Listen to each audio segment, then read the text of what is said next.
စစ်အာဏာရှင်ကဘယ်တုန်းကမှလွတ်လပ်ရေးခေတ်ကစပြီးတော့နော်တိထားဖို့ကဗိုလ်ချုပ်အောင်ဆန်းရှိတုန်းကထူထောင်ခဲ့တဲ့တပ်မတော်နဲ့ဗိုလ်ချုပ်အောင်ဆန်းမရှိတော့တဲ့အခါမှာတပ်မတော်မတူတော့ဘူး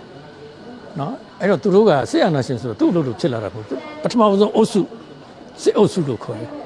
နော် Socialist Party အုပ်စုတွေရှေ့တော့ကတကယ် professional soldier တွေ Smithson တို့ ဆော့ရှီရှိုတို့ဆိုအဲ့ဒါတွေအကုန်ဖြုတ်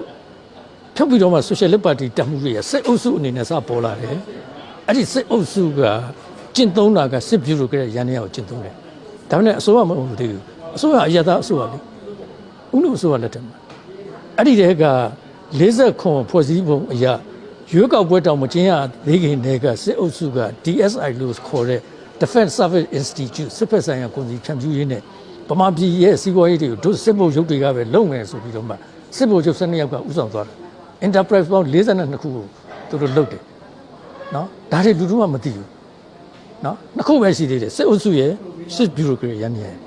ဒါပေမဲ့ဘယ်တော့မှစစ်အုပ်စုဖြစ်လာလဲဆိုတော့58ပထမအာဏာသိမ်းတယ်လူတွေက58ကိုအာဏာသိမ်းတယ်လို့ပြောဒါပထမအကြိမ်58အာဏာသိမ်းတယ်60နဲ့ဒုတိယအကြိမ်သိမ်းတယ်88တတိယအကြိမ်သိမ်းတယ်2021သရုပ်ထအကြိမ်သိမ်းတယ်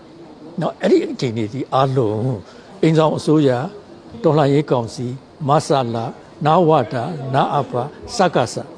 အဲ့ဓာဒီအားလုံးဒီစစ်အစိုးရပဲဖြစ်တယ်နော်အသွင်သဏ္ဍာန်အရအမည်နာမတွေဘလို့ပဲပြောင်းသူတို့တွေအားလုံးကဥတလုံးတွေကပေါက်တဲ့လက်ဓာတ်တွေကြီးပဲဖြစ်တယ်လို့ပြောချင်တယ်မှတ်ချက်စကားပြောတာတော့ဒီလိုလေရှေးအစဉ်လာမှာចောင်းသားတွေကအမြဲတမ်းတက်ဦးနေရကပါပြီးတော့မှကိုကျိုးစွန့်နဲ့အသက်စွန့်အနစ်နာခံနဲ့ထောင်ထဲမှာလည်းကြာသွားတာရှိတယ်လက်နက်ကင်တက်ပွဲမှာလည်းကြာသွားတာရှိတယ်အများကြီးပဲပြောမယ်ဆိုလို့ရှိရင်နော်အဲ့ဒီရှေးကကောင်းမြတ်ထုံးပြောင်တဲ့